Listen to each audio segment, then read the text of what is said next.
சர்க்கரை வியாதியை போக்குறதுக்கு மிக அற்புதமான ஒரு வைத்தியம். ஒரு 1/2 கிலோ வெந்தயத்தை வாங்கி அதை ஒரு 1.5 லிட்டர் தண்ணீர்ல 24 மணி நேரம் ஊற வைங்க.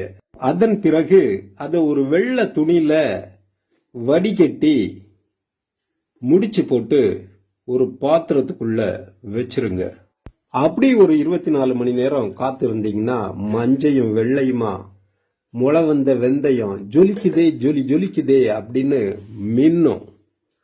அதை எடுத்து ஒரு சில்வர் பாத்திரத்துல போட்டு நல்லா விரிச்சு வச்சு அதை ஒரு 3 மணி நேரம் வெயிலில் ஒரு 2 மணி நேரம் நிழல்ல வச்சு எடுத்து அதை ஒரு மிக்சியில போட்டு கட கட கட கட கடன்னு அடிச்சிங்கன்னா அது நல்ல பவுடர் மாதிரி வந்துடும். இந்த பவுடரை காலை மதியம் இரவு ஒரு 10 கிராம் அளவுக்கு சாப்பாட்டுக்கு முன்னாடி வாயில போட்டு கொஞ்சம் சுடு தண்ணீர் குடிச்சிக்கலாம்.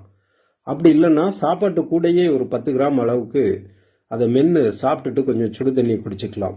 இல்லைன்னா சாப்பாட்டுக்கு அப்புறம் ஒரு 10 கிராம் அளவுக்கு வாயில போட்டு கொஞ்சம் சுடு தண்ணி குடிச்சிக்கலாம். இப்படி நீங்க பண்ணிட்டு வந்தீங்கன்னா 48 நாள்ல சர்க்கரை வியாதி இருந்த இடம் தெரியாம போயிடும்.